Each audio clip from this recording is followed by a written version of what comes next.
CPML mass line రాష్ట్ర committee ఆధ్వర్యంలో ప్రయాణికులకు అనుగుణంగా ఆర్టీసీ బస్సులను పెంచాలని డిమాండ్ చేస్తూ రాష్ట్ర వ్యాప్తంగా 4వ తేదీన అన్ని డిపో కార్యాలయాల ముందు ధర్నా నిర్వహించాం. ప్రభుత్వం నుండి ఎలాంటి స్పందన రాకపోవడంతో ఈరోజు హైదరాబాద్లోని రాష్ట్ర బస్ భవన్ ముందు అదనపు బస్సుల్ని కేటాయించాలని డిమాండ్ చేస్తూ ఈ ధర్నా నిర్వహిస్తూ ఉన్నాం. ముఖ్యంగా రేవంత్ రెడ్డి ప్రభుత్వం వచ్చిన తర్వాత ఉచిత బస్సు ప్రయాణం కల్పించడాన్ని సిపిఎంఎల్ మాస్ లైన్గా మేము ఆహ్వానిస్తూ ఉన్నాం, అభినందిస్తూ ఉన్నాం. అదే సందర్భంలో పాత బస్సులనే కొనసాగిస్తూ గతంలో కొన్ని బస్సులను 3000 బస్సుల్ని తొలగించి తిరిగి అదే బస్సుల ద్వారా ఉచితాన్ని కల్పిస్తూ ప్రయాణాలు చేయడం అంటే ఇది కష్టసాధ్యమైన విషయము, దుర్లభమైన విషయము, ప్రయాణం చేయలేనటువంటి విషయము. ఇది ఒక చేత్తో ఇచ్చి ఒక చేత్తో లాక్కోవడం అనేటువంటి పద్ధతుల్లో కొనసాగుతున్నటువంటి పరిస్థితి ఈరోజు మనకు కనబడుతున్నది. అందుకనే మేము డిమాండ్ చేస్తున్నది ఏమిటంటే, ప్రయాణికులు ఏదైతే ఈరోజు ఆక్యుపెన్సీ రేట్ పెరిగింది, వాస్తవంగా ఆర్టీసీ సిబ్బంది కూడా దీన్ని అభినందించాలా. ఎందుకంటే ఆర్టీసీ ప్రైవేటీకరణలకు వెళ్ళిపోతున్నటువంటి ఒక బాధలో నుంచి ఈరోజు ప్రభుత్వం తీసుకోవటం వల్ల వాళ్ళకు ఆక్యుపెన్సీ రేటు పెరగడం వల్ల ఆర్టీసీ అనేటువంటిది కార్పొరేషన్ నిలబడటానికి అవకాశం ఉన్నది.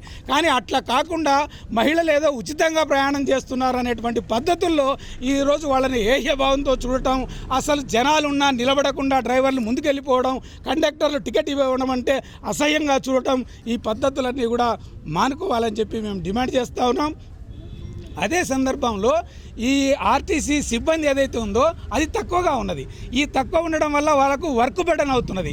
ఈ వర్క్ బర్డెన్ అవుతున్న నేపథ్యంలో వాళ్ళు గవర్నమెంట్తో, కార్పొరేషన్తో కాకుండా ప్రజల మీద వాళ్ళ యొక్క విసుగును చూపిస్తున్నటువంటి పరిస్థితున్నది. ఇది సరైనటువంటి పద్ధతి కాదనేటువంటిది మేము స్పష్టం చేస్తున్నాం.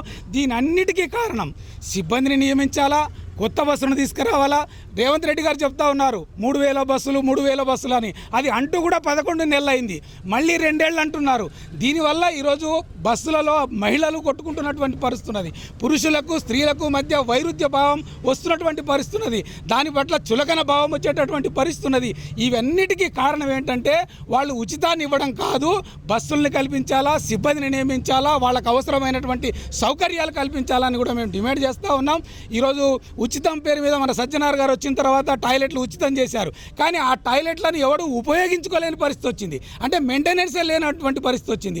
అట్లాగే బస్టాండ్లలో ఉండేటటువంటి తినుబండారాలకు కూడా విపరీతమైన రేటు పెడుతున్నారు, అవి కూడా ఎవరు కొనుక్కోలేని పరిస్థితి వచ్చింది. వీటన్నిటినీ కూడా ప్రభుత్వం ఆలోచించాలా, సజ్జనార్ గారు ఆలోచించాలా. అదే సందర్భంలో ఉచితంగా ఆర్టీసీ బస్సులను కల్పించడం వల్ల చాలా ఆటో కార్మికులు అనేటువంటి వాళ్ళు నష్టపోయారు. వీళ్ళందరికీ కూడా ఏదో రకంగా సైమల్టేనియస్గా ఉపాధిని కల్పించాల్సిన బాధ్యత కూడా రేవంత్ రెడ్డి మీద ఉంది. అందుకనే ఈ సిబ్బందిని తీసుకునే దాంట్లో కండక్టర్ కానీ, డ్రైవర్ కానీ, క్లీనర్ కానీ వీటిలందరిలో కూడా ఆటో డ్రైవర్స్ని కూడా ఇందులోకి తీసుకోవాలా, వాళ్ళకు కూడా ఉపాధిని కల్పించాలా.